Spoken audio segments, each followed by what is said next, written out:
Assalamualaikum warahmatullahi wabarakatuh. Halo teman-teman ansietas semua di luar sana, dimanapun kalian berada saat ini. Ini adalah video pertamaku di channel Pejuang Anxiety Official. Mudah-mudahan apa yang aku sampaikan di sini dapat memberikan manfaat untuk teman-teman semua di luar sana yang mungkin saat ini masih berjuang, yang mungkin saat ini masih masih cemasnya masih luar biasa tingginya gitu. Aku ingin sedikit berbagi cerita, berbagi kisah, berbagi pengalaman. Bukan dalam arti aku lebih tahu daripada orang-orang yang lain, mantan-mantan penderita yang lain yang mungkin duluan sudah duluan mengetahui, sudah duluan berpengalaman. Aku membangun channel ini hanya untuk membagi kisah, membagi cerita, membagi pengalaman tentang gangguan kecemasan yang aku derita. Jadi supaya teman-teman di luar sana juga terbantu gitu dengan mungkin dari kisahku dapat diambil hikmah, dan dari ceritaku dapat diambil pelajaran, agar teman-teman semua di luar sana bisa lebih semangat lagi, bisa termotivasi lagi. Tapi sebelumnya, untuk teman-teman yang mungkin belum subscribe channel ini, saya minta untuk ditekan tombol subscribe-nya, kemudian diaktifkan tombol loncengnya. Oke teman-teman, mungkin di video pertama aku ini aku cuma ingin berbagi kisah aja gitu ya. Kapan awal mula aku terkena asam lambung, dan kapan pertama kali aku kena yang namanya gangguan kecemasan, atau bisa yang biasa kita sebut dengan anxiety disorder gitu ya. Awal mula dulu aku kena asam lambung itu kira-kira di sekitaran tahun 2008. Pertanyaannya, kenapa sih aku bisa kena asam lambung? Pasti itu yang kalian tanyakan saat ini. Alasannya adalah karena pola hidup dan pola makan yang pastinya berantakan gitu. Itulah kenapa saya bisa kena asam lambung ya. Biasalah, jiwa muda, masih baru kelar kuliah, masih suka begadang, makan juga berantakan kapan ingat gitu. Akhirnya ya begitu gitu, kena asam lambung gitu. Dan dari tahun 2008 sampai 2019 banyak banget sebenarnya bibit-bibit anxiety yang sering muncul awalnya. Dulunya aku memang mempunyai sebelum-sebelumnya aku memang punya sifat kecemasan gitu. Ada rasa cemas yang berlebihan gitu ya, memang dari sononya gitu. Jadi cuman cemasnya itu bisa kita kontrol ya, bisa dikontrol, kalau seandainya udah periksa, udah dicek gitu ya, hasilnya baik, ya udah normal kembali gitu. Tapi memang kecemasannya itu ada, bibit-bibit kecemasannya itu ada. Memang biasa asam lambung itu kan kita tahu juga pasti mempunyai berjuta sensasi, serba nggak nyaman, mau ngapa-ngapain nggak selera. Salah satu yang buat aku sangat khawatir itu waktu itu adalah rasa nyeri di dada, sensasinya. Kalian pasti tahu apa yang aku khawatirkan pada saat itu ya. Nyeri di dada, ya takutnya jantung coy. Dulu ada sensasi dikit, aku langsung searching Google gitu tentang keluhan penyakit, kan bego ya. Awal mula memang aku pikir ini jantung ya. Sampai-sampai aku tuh cek jantung dan segala macem, dan hasilnya fine-fine aja. Dulu begitu aku cek, dapat hasil bahwa aku baik-baik aja, aku khawatir ya. Rasa khawatir tuh hilang gitu aja sih gitu. Tapi begitu selesai diperiksa, selesai dicek dan hasilnya normal, ya udah biasa-biasa aja gitu ya.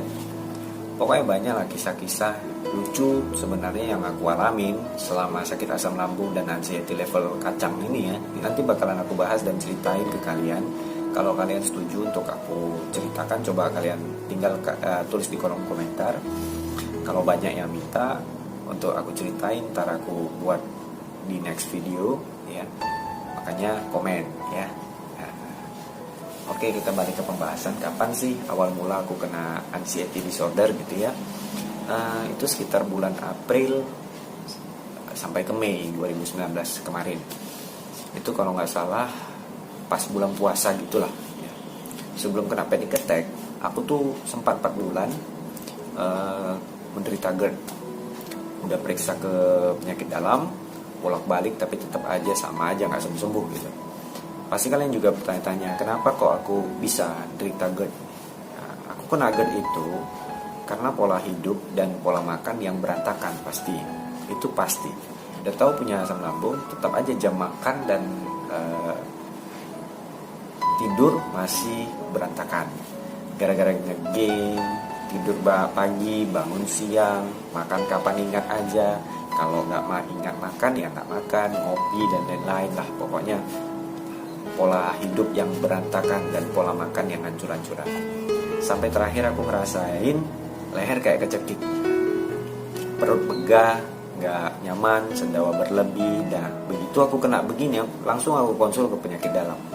Dan akhirnya aku dikasih obat selama 2 minggu. Tapi ya gitu, tetap aja ngerasa nggak nyaman. Akhirnya aku mutusin balik lagi konsul. Waktu konsul kedua ini aku sebenarnya udah disuruh untuk endoskopi sama dokternya. Tapi begitu aku nonton YouTube, gimana sih endoskopi ini gitu ya. Setelah aku nonton, taulah kalian apa yang aku rasakan itu. Akhirnya aku merasa takut, takut. Jadi takut gitu melihat endoskopi, takut ya melihat orang di endoskopi dengan selang yang besar gitu ya, masukin ke kerongkongan. Waduh, ceritanya udah parno duluan sebelum diperiksa gitu. Akhirnya aku mutusin nggak mau endoskopi. Nah dari sini aku coba. Nah dari sini apa sih kesalahanku gitu? Terlalu bego ya. Mau endoskopi ngapain pakai ditonton gitu ya.